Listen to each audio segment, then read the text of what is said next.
When I was watching The Untouchables, which I enjoyed very much, you have that line where you say, he's in the car. It's a wonderful moment. At that moment in the theater, I said to myself, David Mamet, he's fabulous. What a great writer. It's no surprise. It comes from the theater.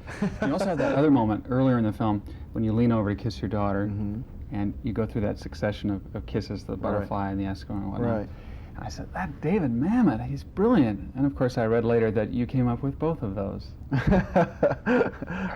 Well, I tell you, you work in concert with these guys, and he set up a tapestry in which to work. I had help on that line. Andy Garcia and I came up with the In the Car line. We knew that there was a beat there. We could tell that there was something there, and it was a matter of finding it. But it came out of David. And not to be like, oh wow, they're really sharing credit, boy, aren't they? But truly, it came out of these great. I could have never thought of the scenes that came before it or after it. It's just what happens when you get real close to a character and close to the tone of the movie. Sometimes you know how to add those things, and it takes, I think, a good actor to add the right, appropriate things that don't throw people out of the tone of the movie, but include the audience. And it takes a good director to not be afraid of those things.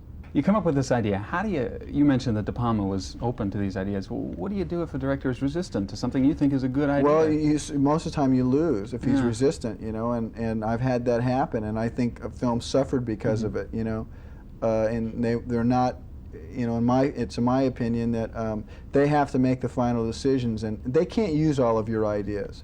Otherwise it would be something, but I think a 10-hour film. But I think what directors know about me is that it's concerned with the film, it's concerned with the big picture. And again, even though I think that way, not every idea is going to be accepted. But some push them away because they feel like it's going to take credit away from what they do, and they miss out. They miss out on some of these kind of moments you're talking about, and have. Were you in pretty good running shape when you got into this production? For No Way Out? Yeah. I was very tired. I was very tired. But I don't know any other way to do scenes where you supposedly have been running and then have to do dialogue. To me, the only way I can do it is to go actually and run and be as... It's just putting people into the moment as much as you can put them there.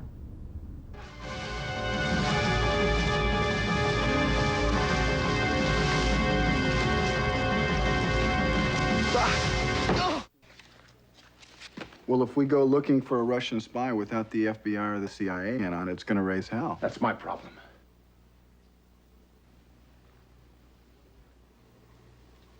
Well, what do we have on the dead woman? It's through Yuri's association with this woman that we'll be able to find him. Here's everything we know about her for the moment.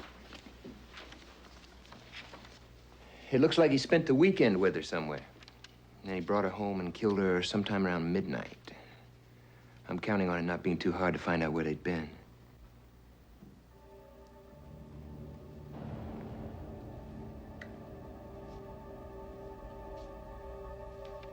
Tom?